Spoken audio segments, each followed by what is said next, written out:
Last night I preheated my oven to 400 degrees and I opened the door to put the potatoes in, and I found two very black bananas sitting on the top shelf. And this is what I can tell you about removing baked bananas. They break open, and oh my goodness, I had a mess all over my oven. But the beautiful part of that is it smelled really good when I was cleaning it up, like banana bread. It was wonderful. I'm Jeanne, and today's topic is, or reflection, is patience. In my journey with Jim, patience is an energy that can squeeze until it creates unwanted stress, or it can grow, giving us reflective moments.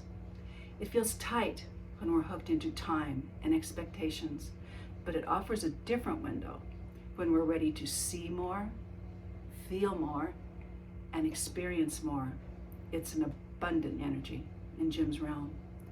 I witnessed patience enveloping Jim as he pushes himself to continue doing everyday tasks that were completely routine in his everyday world. Holding up his shirt as he prepares to put it on, he doesn't dive in with time and habit pushing. He checks out the arms. He considers all holes waiting for his torso, 2 arms, and his head. Rather than going into the tightness of impatience, he seems to consider it a puzzle to be solved, and he's always loved solving problems.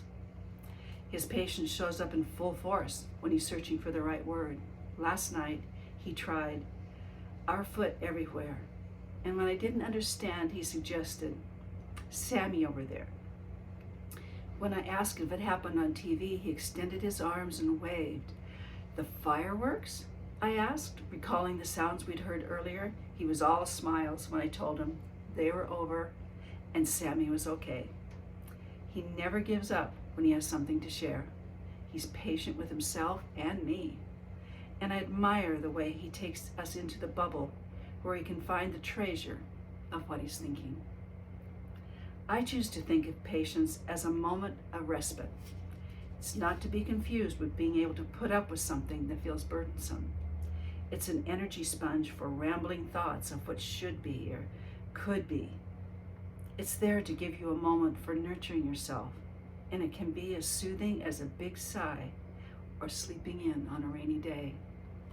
As I stand outside the shower while Jim dries himself, patience invites me to be in the moment and connect to something that's just purely about me.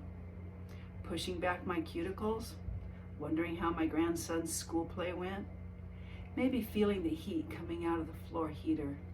It encourages me to pause, take a break in the day, so that I can be in full responding to Jim.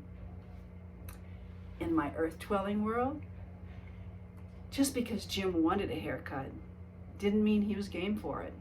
Several prompts were needed to get him to turn his attention away from the television and sit down. The hair clipper was too loud. It hurt when it touched his head. The scissors used to cut his eyebrows completely freaked him out. Closing his eyes didn't help. When I asked if he wanted his ears plucked like usual, his response was resounding, "No. Looks like we'll have to try it another day."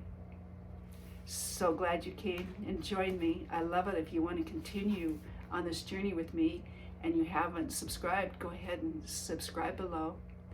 If you'd like to leave a comment, I just would love that. I'd love to know where you are, what's happening in your world. It would I would just like that kind of connection. And if you want to read more reflections, you can go into the description and you'll find a link to Amazon.